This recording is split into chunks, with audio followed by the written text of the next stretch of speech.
دوای ئەوەی بەڕێز خوا لە خۆش و هەواڵ مامجلال بۆ سەر و کۆماری عێراق و ڕۆڵێکی زۆر گەورەی بینی بۆەوەی کە لایەنە جیاواز بڵێن ئەوانەی کە ڕێیان لەگەڵ یەکتریا جیاوازیاک و جیاواز بوون لەگەڵ یەکترە سونە و شیعە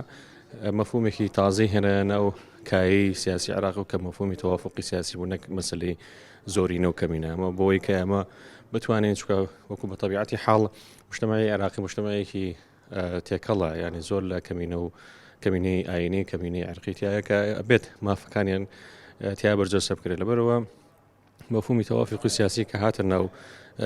بڵێن قاموسی سیاسیەوە لە عێراقدا بووە ئەجندایە کە هەموو حیزب سیاسیەکان قسەیان لەسەر کرد ئیشان لەسەر کرد ئەم شتە بووە بەشێک لە تعاملی سیاسی بۆ علاقاتی سیاسی ئەمانە هەمووی لەسەر مێزی مفاوەزات قسەی لەسەر کراوە ئەمانە هەمووی بوو بە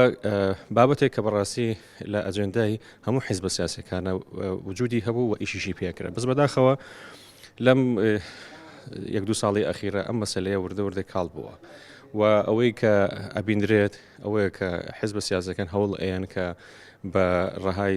زۆرینە تەعامل لەگەڵ کەمینەکانە بکەن یاخود بڵێن پێکاتەکانی ترا بکەن ئەمە ڕەنگە بڵێم زەنگێکی خراپە ئێمە ئەبێت وەکو کورد سەر لە نوێ ئەم مەسلەیە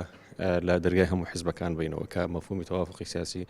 ضرورة وجودي. لا ضير في التوافقات إذا كانت لمصلحة البلد وتغلب المصلحة. توافق و ڕێکەوتن باشترین بژاردەیە بۆ چارەسەری کێشەکان تا ئەو کاتەی بەرژەوەندی تایبەتی حیزبی زاڵ نەبێت بەسەر بەرژەوەندی گشتیەکان.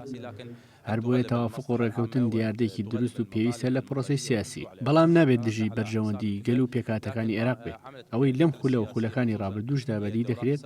ئێستا کەمتر پەرلەمانتاران پابەندی بڕیاری تاگلایانەی فراکسیۆنیەکانە دەبن. لە دوای خۆپشاندانەکانی ئەم دوایش ئێستا پەرلەمانتاران زیاتر لە بەرژەوەندی گەل بڕیار دەدەن لەسەر ئەو پرۆژانەی کە بەرژەوەندی گەلی لەسەر بەندە. الشهداء والمتظاهرين السلميين وما تعرضت له بعض المحافظات من